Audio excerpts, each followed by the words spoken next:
اللہ تعالیٰ کے نبی کا فرمان ہے یتبع المیت الثلاث، جب کوئی شخص مر جاتا ہے تو اس کے ساتھ تین چیزیں جاتی ہیں۔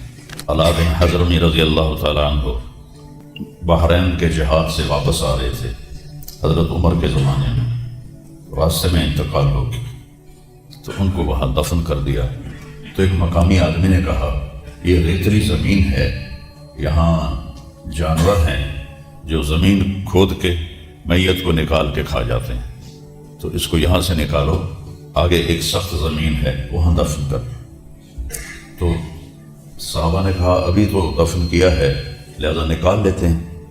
تو قبر کشائی کی گئی اور حضرت انس رضی اللہ تعالیٰ عنہ فرماتے ہیں میں قبر میں اترا تو جب میں نے ایسے دیکھا تو وَإِذَا الْقَبْرُ مَدَّ الْبَصَرِ نُورٌ يَتَلَأْلَأُ، اللہ، میں نے دیکھا جہاں تک میری نظر جا رہی تھی قبر کھل چکی تھی اور نور سے جگمگا رہی تھی، یتلألأ۔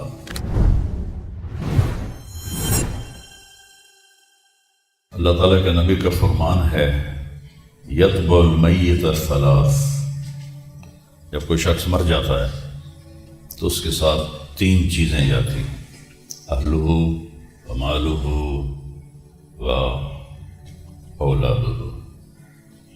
عربوں میں یہ رواج تھا، جب کوئی سردار مرتا تھا تو اس کی میت کے ساتھ رشتہ دار بھی اور اس کا جو گھوڑے، اونٹ، خچر، گدھے، اس کا مال وہ سارا ساتھ جاتا تھا، اور رشتہ دار بھی، اور تیسرا فرمایا عمل بھی۔ تو یرجع اثنان ویبقى واحد، دو تو واپس چلے جاتے ہیں جو اس کا ساز و سامان ہوتا ہے، یہ قدیم زمانے میں یہ رسم تھی، وہ بھی واپس چلا جاتا ہے، رشتہ دار بھی چلے جاتے ہیں، عمل باقی رہ جاتا ہے۔ تو اگر وہ اچھا ہے تو وہ کامیاب ہے، تو برا ہے تو قبر سے خوفناک منظر کوئی نہیں ہے۔ میرے نبی نے فرمایا کہ میں نے قبر سے خوفناک منظر کوئی نہیں دیکھا، میرا جی چاہتا ہے میں تمہیں عذاب قبر دکھا دوں لیکن پھر تم اپنے میتوں کو دفن کرنا چھوڑ دو گے، لیکن اگر وہ اپنے عمل کو ساتھ لے کر گیا ہے تو علا بن حضرمی رضی اللہ تعالیٰ عنہ بحرین کے جہاد سے واپس آ رہے تھے حضرت عمر کے زمانے میں، راستے میں انتقال ہو گیا تو ان کو وہاں دفن کر دیا۔ تو ایک مقامی آدمی نے کہا یہ ریتلی زمین ہے، یہاں جانور ہیں جو زمین کھود کے میت کو نکال کے کھا جاتے ہیں، تو اس کو یہاں سے نکالو، آگے ایک سخت زمین ہے وہاں دفن کر۔ تو صحابہ نے کہا ابھی تو دفن کیا ہے لہذا نکال لیتے ہیں۔ تو قبر کشائی کی گئی اور حضرت انس رضی اللہ تعالیٰ عنہ فرماتے ہیں میں قبر میں اترا تو جب میں نے ایسے دیکھا تو وَإِذَا الْقَبْرُ مَدَّ الْبَصَرِ نُورٌ يَتَلَأْلَأُ، اللہ، میں نے دیکھا جہاں تک میری نظر جا رہی تھی قبر کھل چکی تھی اور نور سے جگمگا رہی تھی، یتلألأ۔ اور اس سے عجیب بات، میت غائب تھی، اللہ نے اس کو غائب کر دیا۔ ایسے ہی ایک واقعہ حضرت خبیب رضی اللہ عنہ کے ساتھ پیش آیا، جب ان کو اہل مکہ نے شہید کیا تو 40 دن ان کی لاش لٹکی رہی اور اس کا ایک ذرہ بھی جسم کا خراب نہیں ہوا، تر و تازہ۔ تو آپ نے حضرت علی اور حضرت مقداد کو بھیجا کہ جاؤ اس کی میت کو لے کے آؤ۔ تو جب انہوں نے اتار لی تو قریش کو پتہ چل گیا، وہ پیچھے بھاگے، یہ آگے بھاگے۔ جب دیکھا کہ وہ سر پہ آ گئے ہیں تو انہوں نے میت کو زمین پہ رکھا اور تلواریں نکال لی۔ تو جب وہ قریش حملے کے لیے آئے تو ایسے زمین پھٹی اور میت اس میں غائب ہو گئی۔ تو قریش کہنے لگے ہماری تو لڑائی اس کی وجہ سے تھی، تم سے تو ہمارا کوئی مقصد نہیں تھا، وہ تو غائب ہو گئی، واپس چلے گئے۔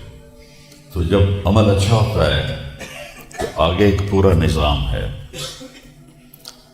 دیکھو نا، اللہ نے اپنے نبی کو بیڈ روم میں نہیں سلایا، موت کے بعد قبر میں ڈالا۔ تو اگر اللہ راضی ہے تو قبر مزے کی چیز ہے، کوئی خوفناک چیز نہیں ہے۔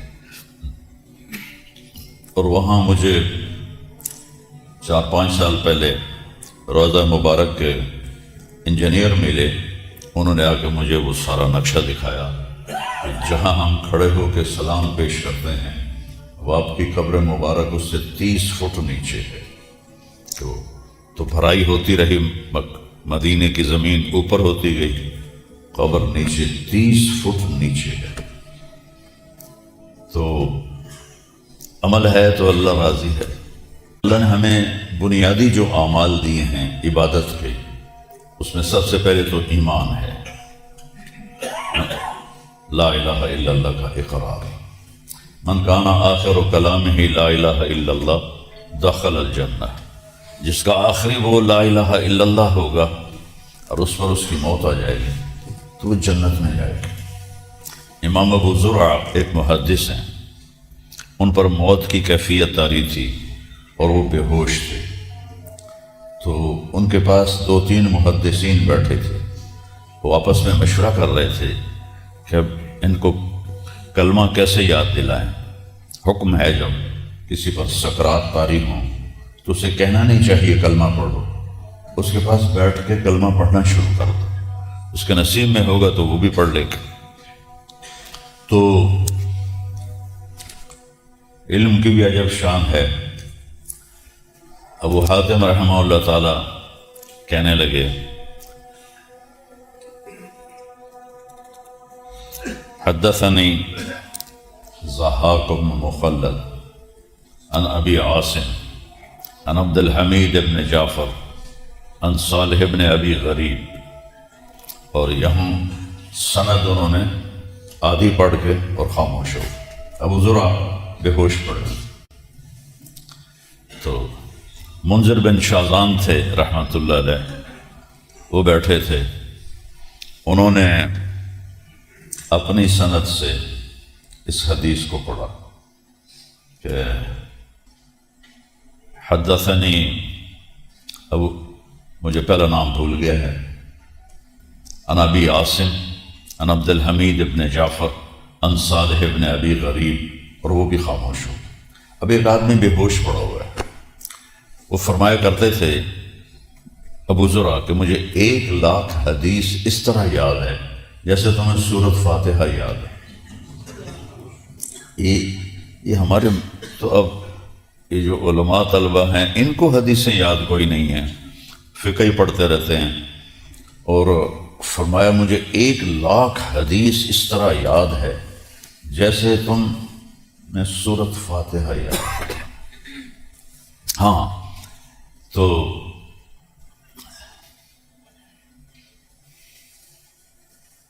اب دونوں نے حدیث کی سند ادھوری پڑھ دی اور وہ بے ہوش پڑے ہوئے،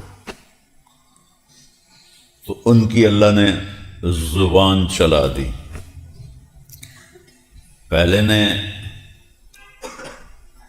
ضحاک بن مخلد، دوسرے نے منذر بن شازان، تو یہ ان کی سند ایک درجہ اوپر تھی، تو یہ بے ہوشی میں بولنے لگے حدثنی ابو عاصم۔ پہلا جو 2 نام تھے وہ ان کے استاد نہیں تھے، ان کے استاد اس سے بڑے تھے۔ حدثنی ابو عاصم، آنکھیں بند ہیں، بے ہوش ہیں، عن عبد الحمید ابن جعفر عن صالح ابن ابی غریب۔ تو پہلے 2 محدثین نے یہاں آ کر سند روک دی تھی، تو انہوں نے آگے پڑھی عن معاذ ابن جبل رضی اللہ تعالی عنہ قال قال رسول اللہ صلی اللہ علیہ وسلم من کان آخر کلامہ لا الہ الا اللہ دخل الجنہ، اور موت آ گئی۔ ادھر کلمہ پڑھا، حدیث بیان کی پوری سند کے ساتھ، اور موت آ گئی۔ تو سب سے پہلی دولت ہے لا الہ الا اللہ محمد رسول اللہ کی گواہی دینا. یہ اگر نہیں ہے تو کوئی عمل قبول نہیں. پھر اس کے بعد ہے الصلاۃ، اس کے بعد ہے روزہ، اس کے بعد ہے زکوٰۃ، اس کے بعد ہے حج.